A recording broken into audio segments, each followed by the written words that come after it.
Today, I want to talk about the power of finishing. After all, anyone can start a book. Do you know how many people have ideas for a story? Those people are everywhere, but most of them don't write a single word.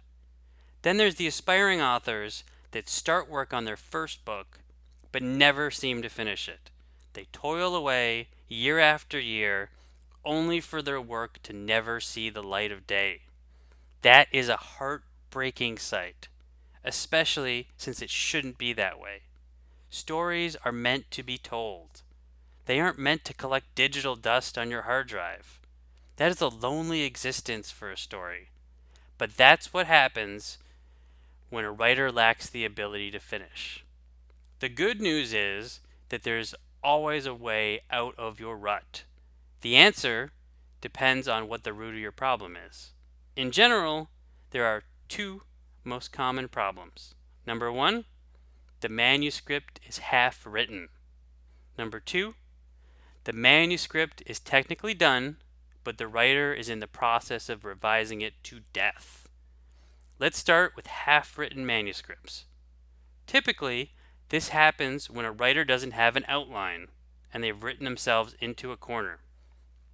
Generally, the solution is to step back and figure out where you need to go.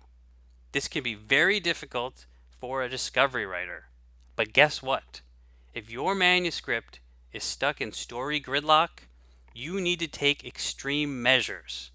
Instead of working on the manuscript itself, focus on creating a completed outline.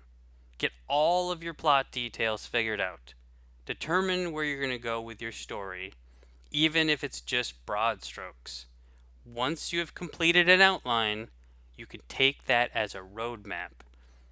If you're unable to create even a broad outline, you might have to go back to the very beginning. Create an outline from scratch, all the while avoiding the corner that you wrote yourself into in the first place.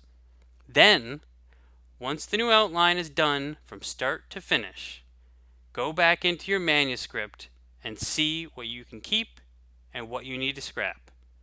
I realize this will be a painful process. No one likes deleting words that they've already written. At the same time, it's not doing you any good staring down a half-written story. You need to do what's necessary to get your project done. That brings me to problem number 2. The writer who finishes their book but then revises it to death. Let me get this part out of the way. I am not advising you to first draft publish. You don't want to send garbage out into the world. On the flip side, it is possible to revise your book too much. I understand the concept of wanting to only put out your best work, but perfectionism isn't good either. In fact, if you refuse to publish your book until it's absolutely perfect, you'll never hit publish. It'll never be perfect. There's no such thing as a perfect manuscript. Now, you may disagree with me, but go look up your favorite book. Doesn't matter what it is. It will have some bad reviews. I guarantee it. You cannot please everyone. Eventually, you just need to put your work out there. Now, I know why you'd be afraid of doing that. You worry that it'll be judged, that people will find fault in it, that you'll get torched. Unfortunately, sometimes that just happens. If you've already done 10 or 15 editing passes, the thing is, a 16th pass isn't going to shield you from criticism. So, what's the right number of editing passes to do? I don't have an answer for that one.